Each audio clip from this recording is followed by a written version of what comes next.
What do you think God will do to a man who will not receive Jesus? He will say, I have suffered, caused suffering to my son. My heart was broken because of your sin. And if you don't receive it, a double wrath would be upon that man. It would be much more. Because he had opened a way, but he will not receive it. You think God will forget how much his son suffered at the cross?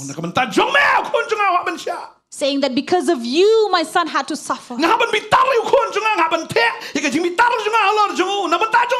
I had to pour down my wrath upon my own son because of you.